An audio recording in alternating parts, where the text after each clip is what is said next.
आज की कहानी एक टीनेजर लड़की की है जो जज्बात में आके कुछ ऐसा कर जाती है जिस वजह से उसे जेल जाना पड़ता है। मूवी की शुरुआत मोली नामी एक लड़की से होती है जो अमेरिका से साउथ एशिया पढ़ाई के लिए आई थी। मोली स्कूल से वापस घर जा रही थी जब रास्ते में उसे उसके स्कूल की कुछ लड़कियां बुली करने लगती हैं। वो लड़कियां मोली को बुरा भला कहने लगती हैं, इसलिए मोली उनसे बचने के लिए बाहर भाग जाती है, लेकिन वो लड़कियां उसका पीछा नहीं छोड़ती। वो लड़कियां भी मोली के पीछे एक पुल पर पहुंच जाती हैं तो मोली उन्हें कहती है, मैं तुम लोगों से लड़ना नहीं चाहती, इसलिए मेरे साथ ऐसा मत करो। लेकिन वो मोली की बात नहीं सुनती और उसे मारने लगती हैं। एक लड़की मोली के मुंह पर पंच मारती है जिस कारण मोली के नाक से खून निकलने लगता है। वो लड़की मोली के बाल पकड़कर उसे धमकाते हुए कहती है, तुम इस स्कूल को छोड़कर चली जाओ वरना हम तुम्हारे साथ बहुत बुरा हाल करेंगे। और साथ ही वो मोली के इस हाल की वीडियो बना लेती हैं ताकि फ्यूचर में उसे ब्लैकमेल कर सके।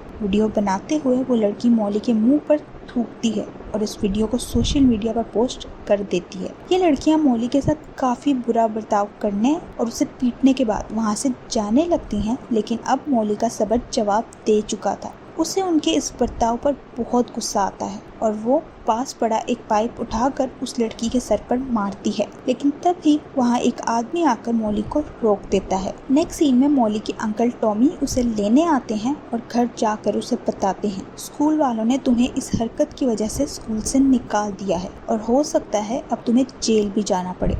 टॉमी की बातें सुनकर मोली बहुत ज़्यादा परेशान हो जाती है। टॉमी के वहाँ से जाने के बाद उसे पास पड़ी नींद की गोलियां नजर आती हैं, जो देखकर मोली आत्महत्या करने की कोशिश करती है और बहुत सारी गोलियां खा लेती है। गोलियां खाते ही मोली बेहोश हो जाती है तो उसे फौरन हॉस्पिटल ले जाया जाता है, जहां डॉक्टर्स किसी तरह मोली की जान तो बचा लेते हैं, पर होश में आने पर मोली इस सब से बिल्कुल खुश नहीं थी क्योंकि उसे ये दर्दनाक जिंदगी नहीं चाहिए थी। नेक्स्ट सीन में टॉमी मोली के लॉयर से बात करता है जो उसे कहता है मोली की वजह से उस लड़की के सर पर बहुत गहरी चोट लगी है, इसलिए मोली को अपने किए की सजा काटनी ही पड़ेगी। लॉयर बताता है इसकी सजा के तौर पर मोली को 2 साल के लिए रिफॉर्म स्कूल भेजा जाएगा, जो एक तरह का अंडर एज बच्चों के लिए जेल है। फैसला हो जाने के बाद टॉमी मोली को छोड़ने रिफॉर्म स्कूल जाता है, जहां टॉमी के जाने के बाद इसी स्कूल की एक कैदी मोली को जेल के अंदर ले जाती है और उसे पूरी जेल घुमाते हुए जेल के बारे में बताती है। जेल घूमते हुए जेल की एक पागल लड़की राजी मोली के करीब आकर अजीब हरकतें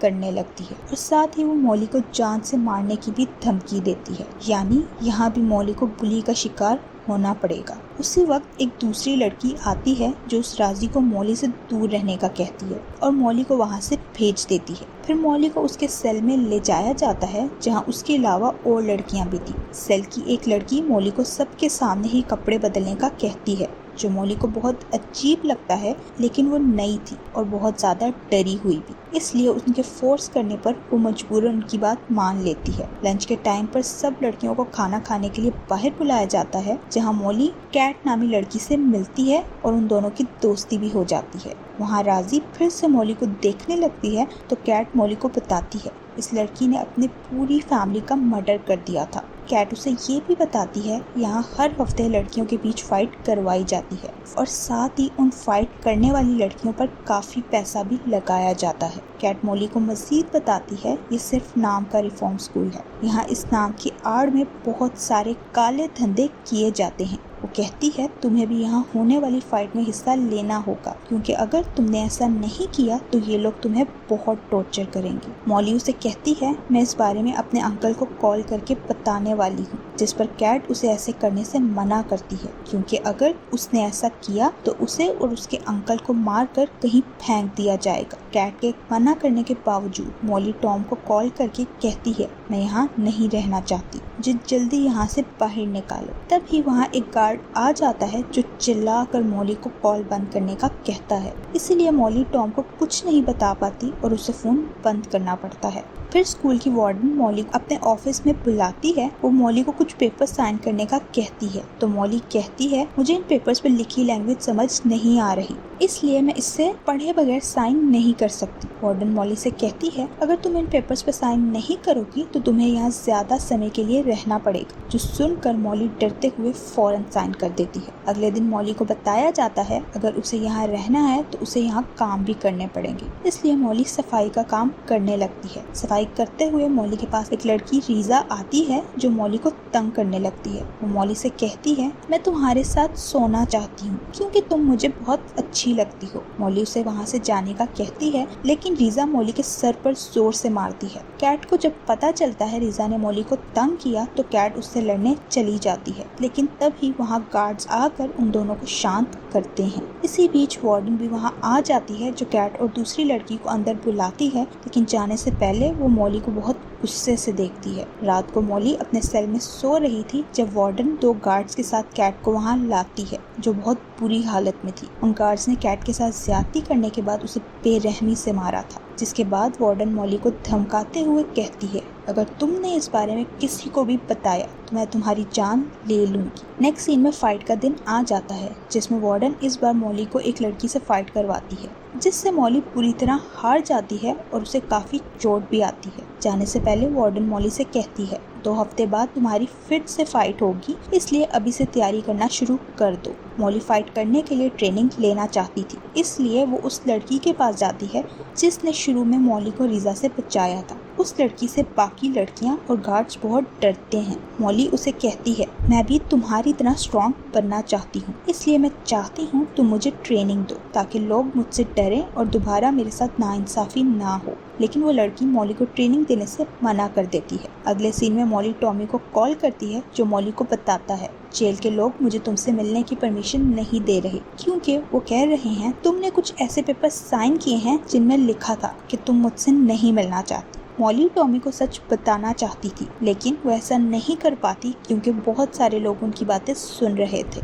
वार्डन कुछ गार्ड्स के साथ मॉली को अपने साथ एक जगह पर ले जाती है जहां वो गार्ड से मॉली के साथ ज्यादती करने का कहती है। वार्डन मॉली से कहती है तुम्हारे डैड के पास बहुत पैसा है लेकिन वो अपना पैसा तुम्हें नहीं देना चाहते। अगर तुम्हारे डैड हमें पैसा नहीं देंगे तो ये सब तुम्हारे साथ हर हफ्ते होगा। मॉली नहाने जाती है जहाँ उसके माइंड में एक आइडिया आता है और वो आत्महत्या करने का सोचती है। मॉली शावर के साथ एक कपड़ा बांधकर खुद को फांसी लगाने की कोशिश करती है लेकिन शावर टूट जाता है जिस कारण वो नीचे गिर जाती है और उसका प्लान फेल हो जाता है। जब वार्डन को इस बारे में पता चलता है तो वो मॉली को सजा देने के लिए एक रूम में ले जाती है और बहुत बुरी तरह पीटती है। निकलने से पहले वो उसे फाइट के लिए तैयार रहने का कहती है। मॉली को मजबूरन फाइट के लिए ट्रेनिंग करना पड़ती है जिसमें कैट उसकी मदद करती है। वार्डन मॉली को ट्रेनिंग करता देखकर उसके पास जाती है और उसे टाइम से पहले ही एक फाइट करने का कहती है। फाइट शुरू होती है और मॉली ये फाइट हारने ही वाली थी लेकिन खत्म होने से पहले ही